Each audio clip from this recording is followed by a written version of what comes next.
Thank you. Yeah, like you said, my name's Ashley Kauschinger. The idea for my presentation came about when I saw how prevalent using photography and video was to spreading disinformation. So I decided to use my photography background to create a virtual program on how photographs can tell lies. I think that these various uses are also a reminder of how powerful visual information is to inform the public and how important it is for us as information professionals to include visual literacy in our literacy programming.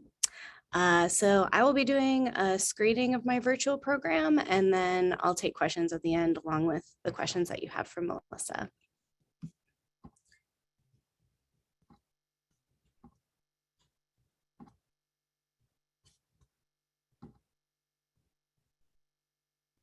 Okay, can you see my shared screen? Yes, we can. Yes. Photography makes up a culture that's made up of billions of photographs. Photography makes up the world around us. We live in a visual culture that's made up of billions of photographs. This makes reading and interpreting photos a vital part of understanding the world.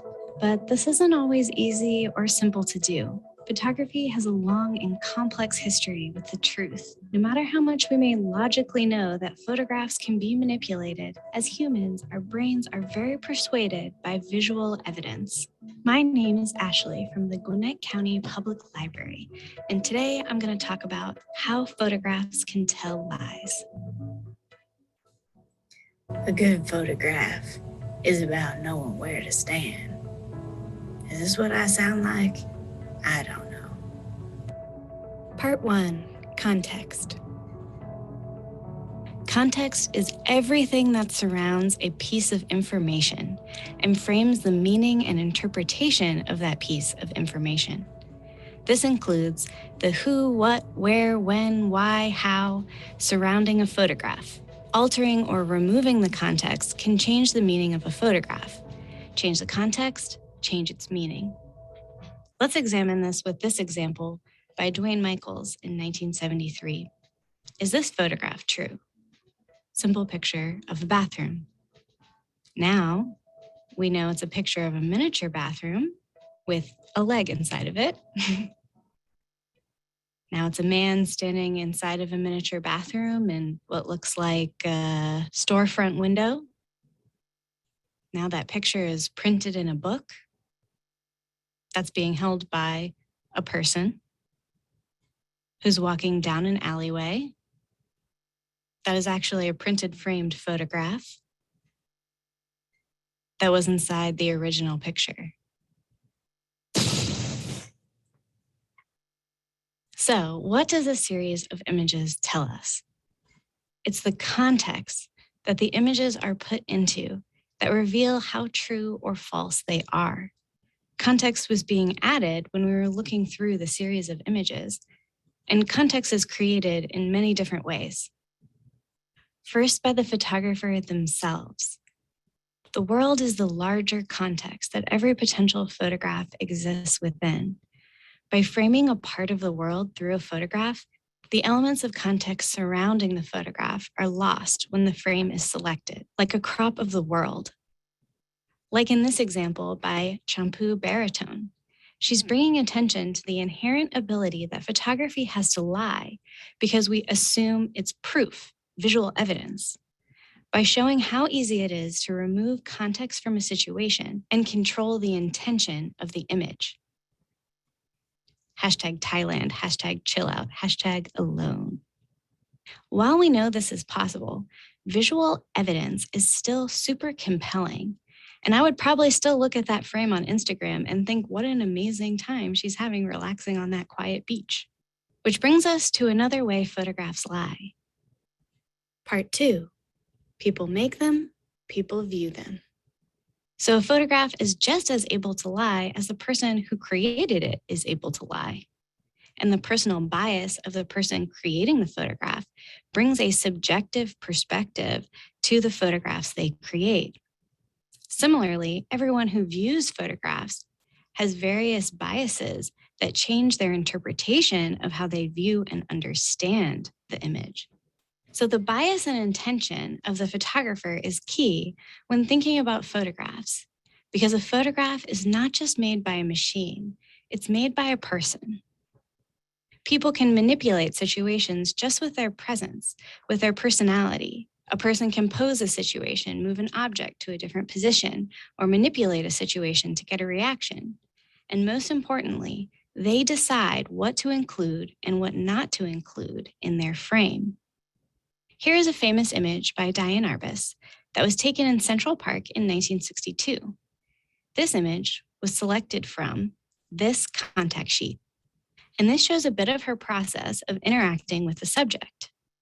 How may viewing this change how we view the first image? The people, places, objects, they all exist and they're all basically the same. We are in Central Park in 1962. But how we view the situation and the subject does change from frame to frame. And what's changing is the intervention and intention of the photographer. Diane Arbus wanted not just to make an image of this boy, but create an image about something with him as the subject. This boy's family probably would have taken an image similar to some of the other frames, but Diane Arbus had an intention to create an image about the ongoing Vietnam War and the mental state of being surrounded by that violence. Notice that the boy is holding a toy grenade, and he has it in both images, but we can only really see what it is in the final image. The culture surrounding Diane Arbus's work during this time informed the intent of her images, and our understanding that that history was happening can help us read the image and understand it better. She intentionally didn't make an objective photograph, but really subconsciously, neither can any of us, because everyone's surroundings and personal values and ideals affect how they see and frame the world. Here I will add that Diane Arbus was not a photojournalist.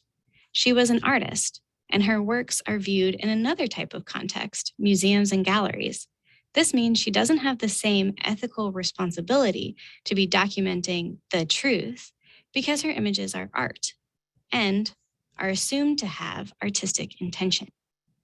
Even still, it is very difficult, if not impossible, for a photojournalist's images to tell a 100% objective truth, as those images are also taken by people. As viewers, it's important to understand that a photographer is behind the camera, framing our view of the scene, and that photographs have context surrounding them as we assign our own meaning to the images we look at. This is explored in the work of photojournalist Ruben Salvadori and his series, Photojournalism Behind the Scenes. He says, the project is an attempt to play with the creation and destruction of drama.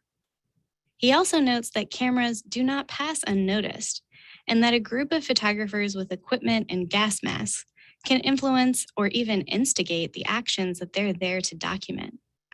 The other photojournalists have been angry about this series because he says it breaks the unsaid covenant of the invisible photographer. This is all tied to something called the observer effect. This is actually a physics term that was discovered during a famous electron experiment that basically found that being observed made the electrons perform differently. This effect has since been applied to the idea of being photographed and having cameras present, either through photojournalism, portraiture, camera phones, or surveillance cameras. So if a photograph can't tell the objective truth, what can we learn from photographs and what do they mean? I believe that they can tell a kind of subjective truth, like listening to someone tell a story. They can tell an interpretation of a person's experience. This places a large responsibility on photographers and those who publish and share images, which is to say all of us, to be aware of photography's power and to think about what is ethical to do and to say about photographs. Let's look at another example of personal bias. Photography has a long and successful history of creating social change through photojournalistic images that document a truth of something that needs to be fixed While this usually creates a positive impact, it is still an example of revealing personal bias and is telling a subjective truth that the thing they are photographing is wrong. A famous historical example is Lewis Hines' Factory series, which created a photographic argument to end child labor and successfully used the photographs to reform labor laws in America. This has been true many times over the course of photo history, including Jacob Riis's housing reform, to Ansel Adams preserving thousands of acres of land of national parks with his landscape images, to Gordon Parks and Dorothea Lange and other FSA photographers helping with public programs during the New Deal. Collections of photographs to create a pointed visual argument has been successfully implemented time and time again. But there is another side to the coin where photography can be used to spread harmful misinformation or disinformation because of personal bias or for personal gain. Misinformation and disinformation are similar, but aren't exactly the same thing. Disinformation is distinctly different because the intent of the person or entity creating the lie is doing it on purpose to mislead the public and impact society to sway public opinion, usually to gain or keep power or to create chaos. The shareability of social media and the ease of manipulating photographs has increased the presence of disinformation. Misinformation is similar. It's the spreading of information that isn't true unknowingly. This includes misremembered information or when an innocent party spreads disinformation when they don't know it's not true. Let's go back to the child labor example. Inversely, let's say I have a personal bias in favor of child labor. I own the factory and I don't want to end child labor.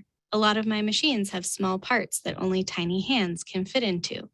Child labor is cheaper, which makes my products cheaper and opens up a larger workforce than only adults. So I want to apply my bias to these photographs to spread disinformation that child labor is actually a good thing and creates a narrative that it's better for the children. So I reframed the Lewis Hine image with a Jacob Riis image that's about child homelessness around the same period to change its meaning. This is called a false equivalency meme. A false equivalence is a comparison between two or more subjects that's based in a kind of flawed or false reasoning. This is very often used in memes on social media to compare two images and in whataboutisms during debates to detract away from a certain topic. These types of memes are probably the most common manipulation of photographs that I see on social media and are very easy and quick to create in Photoshop. But a lot of times they do tend to feel very true. Those children are smiling. There's some nice windows. It doesn't look overcrowded. Maybe they look a little messy, but employed. Imagine also if the factory owner had hired a photographer of their own to stage images where the children looked even more well kept. We don't know if the children on the right are actually unemployed. Many homeless children of this time did perform child labor. But in this quick false equivalency meme, it doesn't matter what is true. It only matters what can be used to support a visual argument to seem true. That is emotionally harder to prove isn't true because there's visual evidence. And visual evidence is very persuasive, even if it's a lie. Part 3, the staged image. The next way photographs can lie is by creating a staged image. This is one of the most common and oldest ways a photograph can lie. Since the invention of photography, they have been used a lot like painting to stage scenes. At photography's beginning, several inventors were simultaneously working on different methods. There was a big rivalry between two photography inventors in France, Daguerre and Bayard. Spoilers, Daguerre won because of his connections to the French government and because his invention was more evolved at the time. And Bayard did not take it well. He staged a scene of his own death and wrote an accompanying note explaining he had drowned himself because of the betrayal against his invention. With the sheets surrounding him and a note he wrote with the photograph, he's making a connection to the painting The Death of Marat. Through this, he also created one of the very first connections between the uses of photography and painting and their shared ability to create emotional and symbolic interpretations of the world, and not just literal documents of it. So some staged photographs work like painting to create symbolic meaning or to tell a story, while others are staged to create a hoax or to create misinformation or disinformation, usually for profit, power, or fame. Like the Cottingley Fairies, my favorite photography hoax.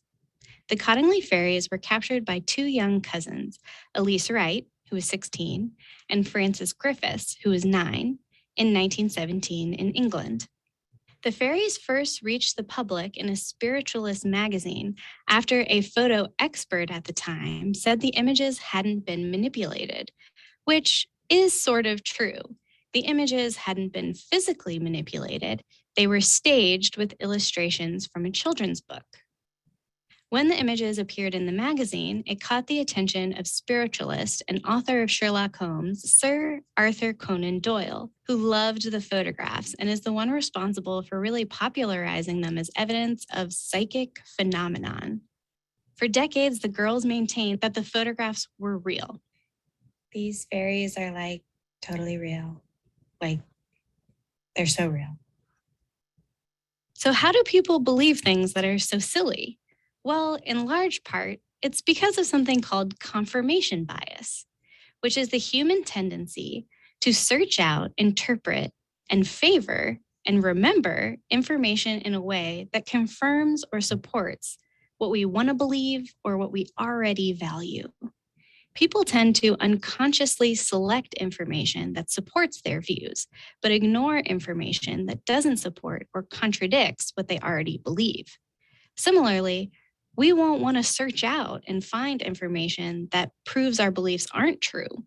So Sir Conan Doyle wanted to believe the fairies existed, and when he saw a photograph that proved it, he used it as confirmation for something he already wanted to believe. Then I think there's something sort of in the middle, like a fib, in staging photographs, which is changing something small. Here is one of the first war photographs ever created, and what has become a very famous image of the Crimean War.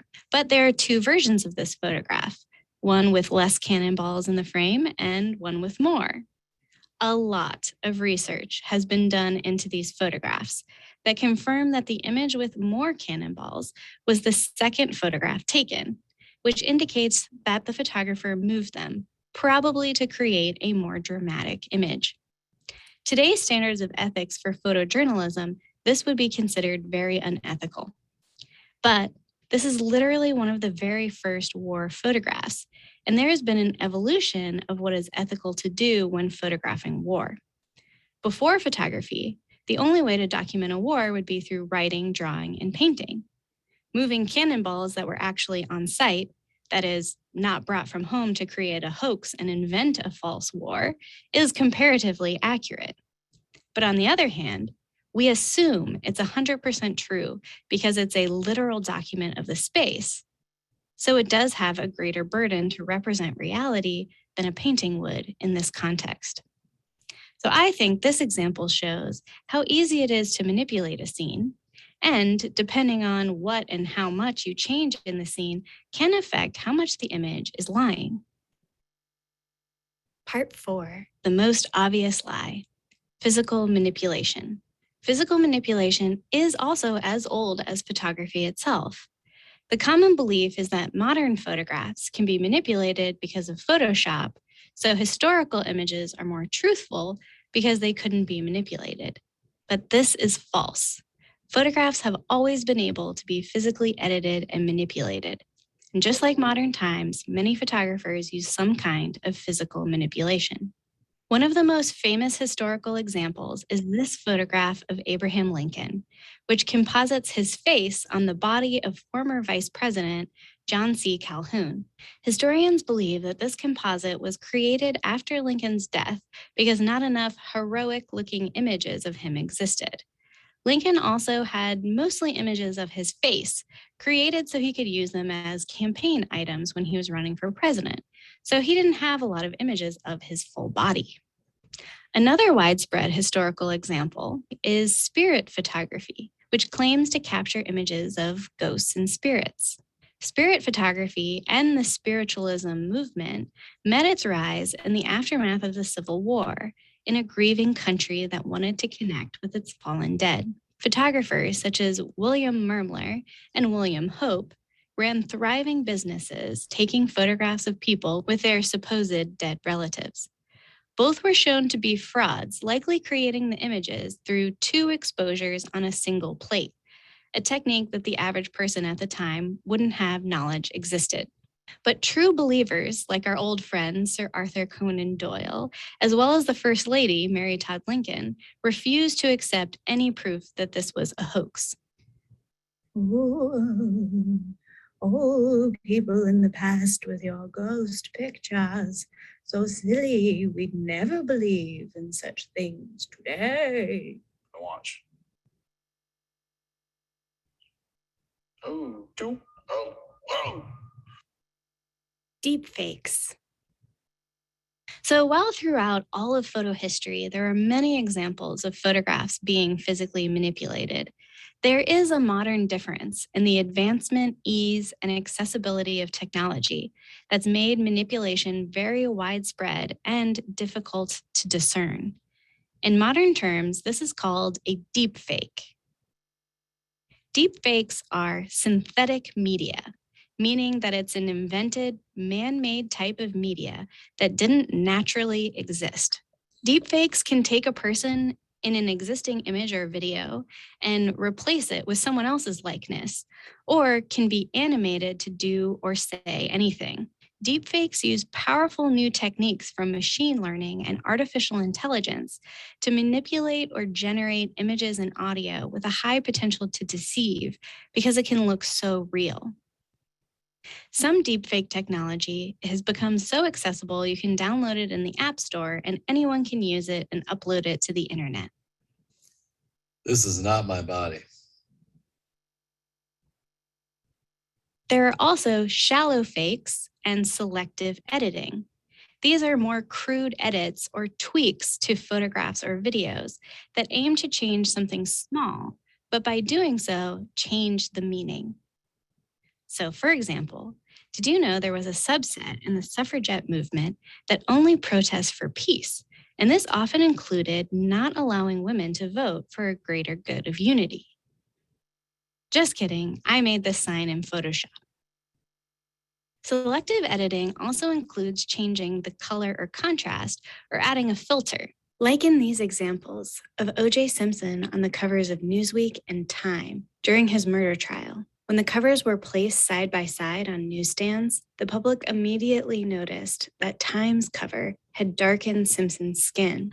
The selective edit changed the meaning and interpretation many had of the image. Basically, that O.J. would look more like a murderer if his skin was darker. So what should we do? How do we combat this?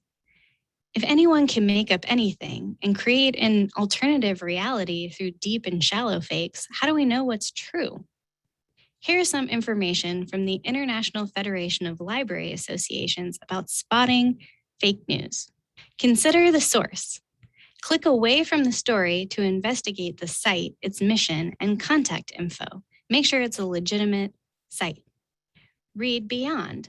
Headlines can be outrageous in an effort to get clicks and make money. So what's the whole story? It also helps to combat this to consider how you feel when you see an image or read a headline. Did it make you feel a really intense emotion? Be wary of the source and fact check the information before you invest that that headline is reality.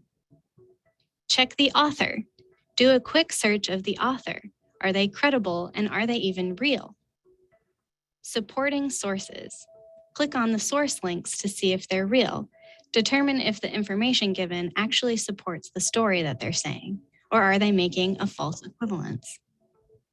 Check the date. Websites will sometimes post old news stories when they're not relevant to current events, but make them seem like they're related to current events. So check the date to make sure it's new. Is it a joke?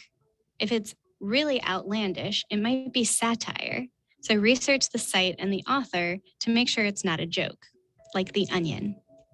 Check your biases. Consider if your own beliefs could affect your judgment and how you're reading the image or the article. Ask the experts. Ask a librarian or consult a fact-checking site.